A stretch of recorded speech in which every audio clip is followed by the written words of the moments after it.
Good day, my name is David Brits, representing the F13 group for the Cyber Incident Briefing Challenge. South Africa is currently facing a series of cyber incidents linked to the rising tensions between Iran, Israel and the United States. These are not isolated attacks, but part of a broader hybrid conflict, where cyber attacks, disinformation and economic pressure are used to influence countries without direct war. Because South Africa maintains diplomatic neutrality, it has become a targeted digital space where different actors attempt to influence or pressure its position. This means the country must shift from simply reacting to incidents to managing cyber conflicts strategically, what we call cyber statecraft. South Africa already has several legal frameworks that can be used to respond. The Cybercrimes Act of 2020 allows investigation and prosecution of cyber offences like hacking and malware attacks. The POPIA and the Electronic Communications and Transactions Act protects data and regulates digital activity. Critical infrastructure protection laws help secure essential sectors like energy and finance.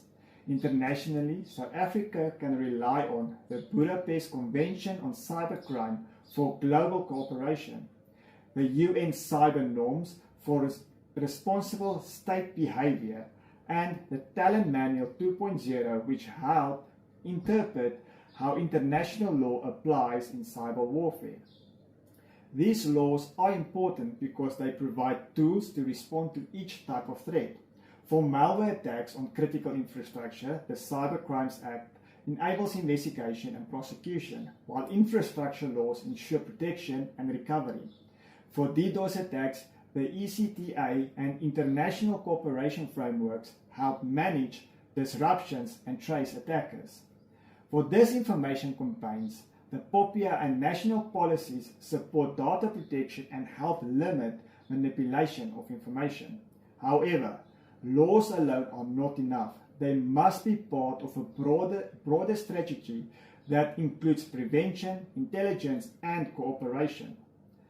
The most severe threat to South Africa is malware targeting critical infrastructure because it can disrupt electricity, banking, and essential services directly affecting national stability and the economy.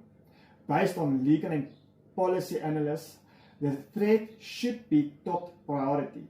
The response should focus on strengthening critical infrastructure protection, improving real-time threat detection, and enhancing cooperation between government and private sector systems. In conclusion, South Africa is operating in a complex grey zone where cyber conflicts is constant and evolving. To respond effectively, it must move beyond basic compliance with laws and adopt a whole-of-nation approach, combining legal tools, cybersecurity, diplomacy, and public awareness.